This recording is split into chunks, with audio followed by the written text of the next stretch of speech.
అసత్య ఆరోపణలు చేస్తూ ఉన్నారు.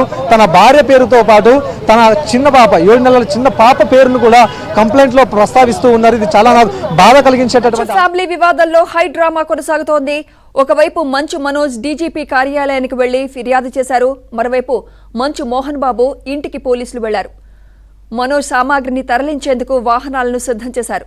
ఎలాంటి గొడవలకు తావు లేకుండా పోలీస్ బందోబస్తు ఏర్పాటు చేశారు.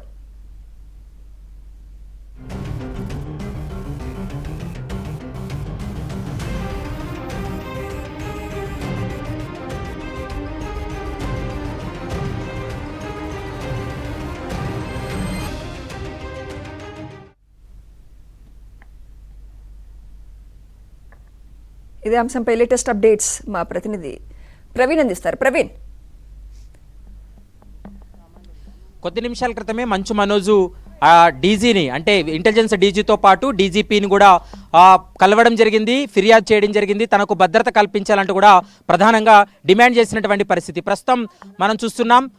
మరికొద్దిసేపట్లోనే మంచు మనోజ్కు సంబంధించినటువంటి సామాగ్రిను తరలించేందుకు అన్ని ఏర్పాట్లు కూడా పూర్తి చేయడం జరిగింది. దాదాపు 2 DCM వ్యాన్లలో మంచు మనోజ్కు సంబంధించినటువంటి సామాగ్రిని తరలించేందుకు కూడా ఏర్పాట్లు చేశారు. మరోవైపు పోలీస్ బందోబస్తు నడమే మొత్తం ఈ సామాగ్రిని అంతా కూడా మంచు మనోజ్కు అప్పగించేటువంటి అవకాశం ఉంటుంది. ఎందుకంటే ఈ ప్రాపర్టీ అంతా కూడా మోహన్ బాబు కావడంతో ఇక్కడి నుంచి మొత్తం సామాగ్రిని తరలించాలనేటువంటి నిర్ణయం తీసుకోవడం జరిగింది. ఉదయం ఏసీపీ వచ్చినటువంటి సమయంలో కూడా ఇది తనకు సంబంధించినటువంటి ప్రాపర్టీ కాబట్టి మనోజ్ ఇక్కడికి రావద్దంటూ కూడా ఏసీపీకి స్టేట్మెంట్ ఇవ్వడం జరిగింది.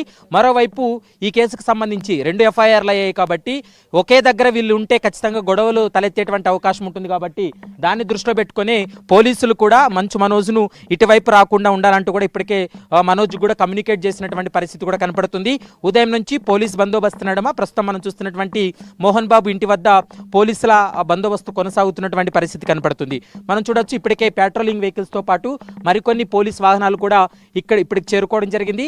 మరి కాసేపట్లోనే ఇక్కడ నుండి మంచు మనోజ్కి సంబంధించినటువంటి సామాగ్రిని తరలిస్తారు. ఇక డీజీపీకి ఫిర్యాదు చేసిన తర్వాత మనోజు మీడియాతో మాట్లాడేటువంటి అవకాశం ఉంటుంది. మౌనికారెడ్డి కూడా మీడియాతో మాట్లాడేటువంటి అవకాశం ఉంటుంది. కాబట్టి ఇప్పుడు ఇది ప్రైవేట్ ప్రాపర్టీగానే మోహన్ బాబు కూడా స్టేట్మెంట్ ఇవ్వడం జరిగింది. తన అనుమతి లేకోకుంది ఏ వ్యక్తులు కూడా లోపలికి రావద్దంటూ కూడా ఇప్పటికే ఏసీబీ కూడా ఫిర్యాదు చేసినటువంటి పరిస్థితి కూడా కనపడుతుంది. ప్రస్తుతం మనం చూస్తున్నాం పహాడీ షరీఫ్ పోలీసులు కూడా ఇక్కడికి చేరుకున్నారు. మరోవైపు పెట్రోలింగ్ వెహికల్స్ కూడా చేరుకోవడం జరిగింది. ఏ నిమిషమైనా కూడా మరి మనోజ్ ఇక్కడికి వస్తే కొంత గొడవలు తలెత్తేటువంటి అవకాశం ఉంటుంది, ఇబ్బందికరమైనటువంటి వాతావరణం ఉంటుంది. కాబట్టి ప్రస్తుతం పోలీసులు అయితే మాత్రం ఇక్కడికి చేరుకున్నటువంటి విజువల్స్ మనం ఏబిఎన్ ఆంధ్రజ్యోతి స్క్రీన్ పైన చూస్తున్నాం.